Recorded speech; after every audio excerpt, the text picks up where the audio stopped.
Hey, this is going to be a quick video to walk through some of the tools that exist in GoodNotes. So one thing real quick, we're going to be looking for this version of GoodNotes, the one with the squiggle line at the bottom. If you have an older version, GoodNotes 4, it may still work, but you probably want to go into the app catalog and download GoodNotes 5 because it's the newer one and the old one's going to go away here pretty soon. So you want to download GoodNotes 5, and that's this one. So we're going to open it up. Now, when you first open it up, you're not going to have any of these folders in there. So you need to go ahead and create a new folder. Your teacher may tell you to name it something specific. I just liked calling it 2020, and then I can put subfolders in there if I want, or other notebooks inside that folder. I already have this 2020 folder, so I'm going to tap on that. And then we can also see I've got some notebooks already. Once you're inside here, again, if you want to make some folders inside the folders, like maybe you need an ELA folder or maybe you need a math folder, that's great. You can create one of those. I just have been putting my notebooks right inside this folder, so you can see that first option will create a new notebook. If that's what you want to do, you just tap on a new notebook and then you'll get this screen. It's going to give you a choice or a chance to pick different cover for your notebook, as well as what the paper looks like. So if you tap on the cover, you can see all these different versions depending on what you want. Some of them are a little more colorful than others. Say I wanted to go with the lotus. I like that one. That's pretty cool. If you tap on the paper, you can see that there's a bunch of different types of paper. There's blank white paper, there's dots, there's squares. I like this legal pad. It's kind of like what lined paper looks like. But there's a whole bunch of different stuff. If you want to pick one of those, just so many interesting different papers. Whichever one you like, choose your favorite. And then you can tap right here at the top on the right side, and we want to give this a title for now, just so you can see how that works. I'm going to just call it title. And then once you have your cover picked, your paper picked, and your title, you can say create. It thinks for a second, and then it will pop that notebook right up. You're always going to start on the cover in a new notebook. So a couple things to think about. Number one, you have the same writing tools that you used to have on the previous version. And so what you can see here is that right now my writing tools are turned off. If you look right up in the top right hand corner to the left of the three dots, there's a button that looks like a circle with a pencil. That's going to be the one you hit to get all those writing tools. If you want to be able to swipe with one finger and not write, then you notice that circle with the pencil has been turned into a pencil with a line through it. That's because if you want to turn the writing tools off, you tap that again. And now you can swipe back and forth to get to page. When your writing tools are showing up, you can still swipe from page to page with two fingers. So you put two fingers down on the page and go right to left. That moves you to the next page. So that's nice and easy. The other thing that you want to pay attention to is some of these tools up in the top. So the first one on the far left over here, that's going to turn into a zoom box, right? So you can make it bigger or smaller. You can move it around on your paper. And you notice that on the very bottom is the really zoomed in version of what we're looking at. So if I have my pencil, notice I can write really small. Whoops, I'm going to pick a smaller line here. And then you notice up there above, when I turn that off, it was just like I had zoomed in all the way, like that, right? So that's a nice way to write smaller if you are into having a little window version of what you're looking at. You can turn that one off. The next tool to the right of that is the pencil. You can see it's a fountain pen or a ballpoint pen, a brush pen. I really like the line from a fountain pen, but you can choose any of those. That's okay. The next tool to the right of that is the eraser, and you have three different options. Three different options of size. The same thing is true with the pen over here. On the far right, the thicker lines, medium line, or the thinnest line, right? So we can add our L's back over here. The third tool for coloring or writing is a highlighter. Notice if you try to make a pretty straight line, it'll snap to a straight line. If you make a really squiggly line with your highlighter, then it's going to make a squiggle line, right? It won't snap to straight. The next tool to think about is one that turns a crooked line into a straight line, or a sort of circle shape into a real circle. So if I want to make a straight line, but I'm not very good at it, notice how that snapped to straight after I let go my finger. Similarly, if I draw kind of like a circle, it'll turn that circle into a real circle. Or if I make a square, it'll snap it into something closer to a square. So it just takes your lines and makes them a little more what you're thinking about. The next tool, I call it the lasso, but basically you use this tool to select a bit of things that you put on your screen. And then once you select it like that, I can move those things around on the screen. As long as the lasso is still around your objects, you can move them. As soon as you tap somewhere else, notice they don't move. You get a new lasso shape. So if for instance, I had moved this up here and then I tapped elsewhere, it's going to be really hard for me to move it back because it's going to select more than one thing, right? The next important tool that I should probably show you is up on the very top.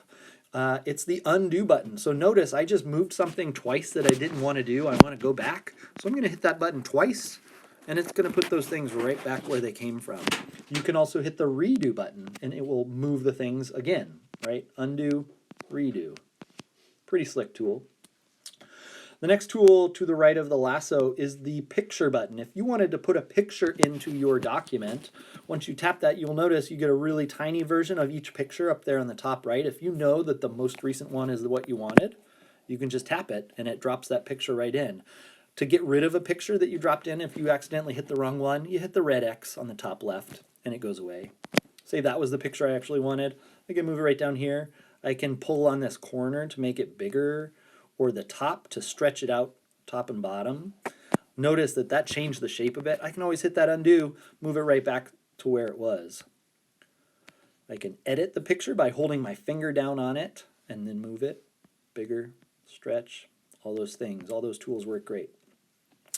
The next tool is if I wanted to take an actual picture with my iPad and insert something that I can look at, right? So look, I can take a picture of a math test and add it. Look at that, use photo. I like it. It's going to drop that picture right in. Now, say I put it in. I'm going to hit that red box because I'm going to use my two fingers. I want to make a new page so I can put that picture over here. And now, let's go back to camera. I want to do it again because I really wanted that picture to be on this page, right? So I just went and did it again.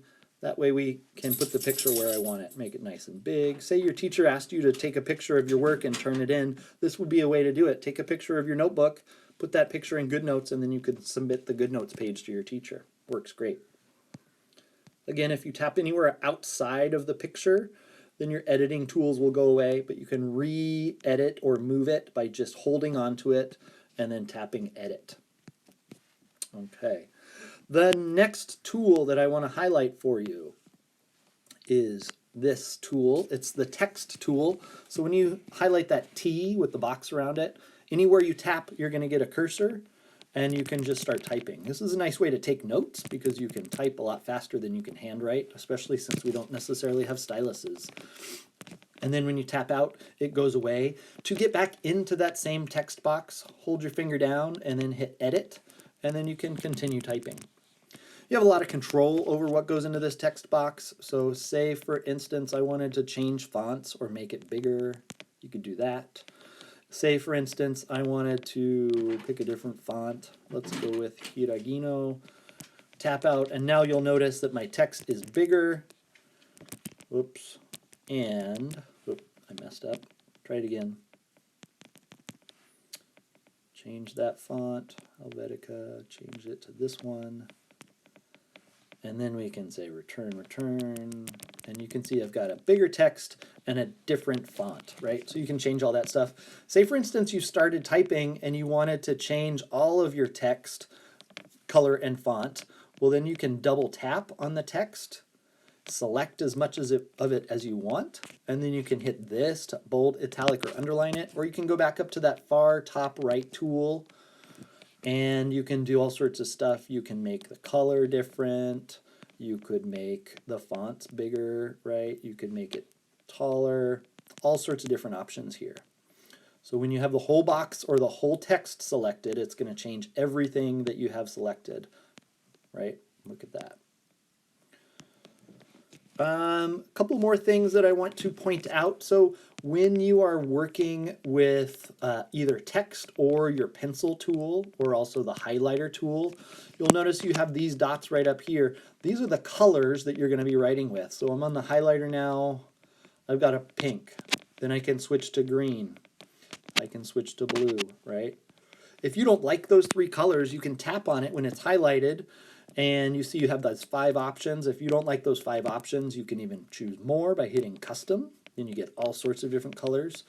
Let's pick that beautiful purple, and we can go highlight with purple. Same thing is true with your pencil. You can choose the different colors they give you, or you can tap down, pick one of those more colors, or even lots and lots more here, right? And you notice once you choose a color from the custom set, it stays the color of your pencil. So if you want to go back to the preset red they gave us, you just do that. Nice and easy. And again, remember, different sized lines. This is the thickest, the medium line, and the smallest line in different colors. Okay. The last thing I want to make sure everybody knows is that if you are on the last page of your notebook and you use either the one finger swipe like this, you notice it says pull to add a page. If you do that, it's going to make an exact copy of the page that was underneath your writing or text here. So I had a blank lined page. It's going to make one of those. Yes. And it asked me because I was a little hesitant about it. But if you just do it fast, it pops right up. Right? Okay. If you turn that off, remember you can still swipe pages with 2 fingers. Okay, you can still swipe pages. Now notice since I turned the pencil on and I'm 2 finger swiping, it's not asking me if I want a page. They only did that before because they wanted to make sure you weren't just accidentally adding more pages.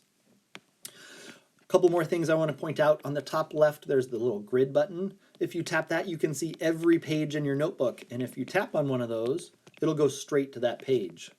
Hit the grid, I can jump straight to the picture page. Hit the grid, I can jump straight to the last page. Okay, that's kind of useful. We can do a search for any text in our GoodNotes. I don't think you'll probably use that too much.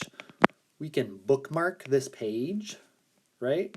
And then if we need to go back to it, we'll notice that it's got the red bookmark on it. So that's a good way to get back to that page.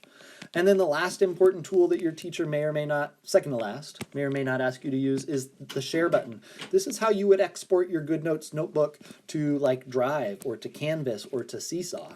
If you wanted to export whatever you're working on, there's a few different important choices. So we're not going to use collaborate, but we will use either export this page or export all. And they mean exactly what it sounds like. If you are looking at the only page you want to share, like say, like I said, teacher wants us to share the picture of our test. Well, we would tap share and we would do export this page. It's only going to send this page, okay? If the teacher wants us to export the whole notebook, then we do the export all, okay? Now, we always want to choose PDF unless you were told specifically by your teacher or someone else not to do a PDF. We want to export the PDF, so that should be red. And then we hit the blue export button on the upper right. And the last thing we need to do is we need to figure out where to save it. We could save it to student. That would be like if we need to turn a GoodNotes notebook in for an assignment. We could send it to Seesaw if similarly we need to send something to our class journal. Or we could save it to Drive.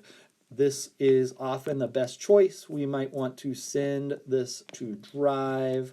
We need to select a folder. I'm going to put this in my Drive, in my ELA files, and let's say in biographies. That's where I want to put this. So then on the bottom right hand corner, there's a button called Save Here. You need to tap that. And then notice on the bottom, your folder biographies, where I decided to save this file, is going to go in that folder. The last thing you can do before you upload it is if you tap on the name of the file, you can give it a different name. Name this file. Okay, so you see it changed. Tap out of there anywhere and you now are ready to upload the document. Now it hasn't uploaded until you hit that blue button right there, just like that. It'll think about it for a second and then that file will be saved in your Drive. So that's pretty much everything with GoodNotes. You may want to do those three dots up there if you need to add a page or import something, but generally speaking, the other tools are the ones you're going to use the most. Good luck. GoodNotes is a great tool for doing schoolwork on an iPad, and I hope you get a lot of joy out of it.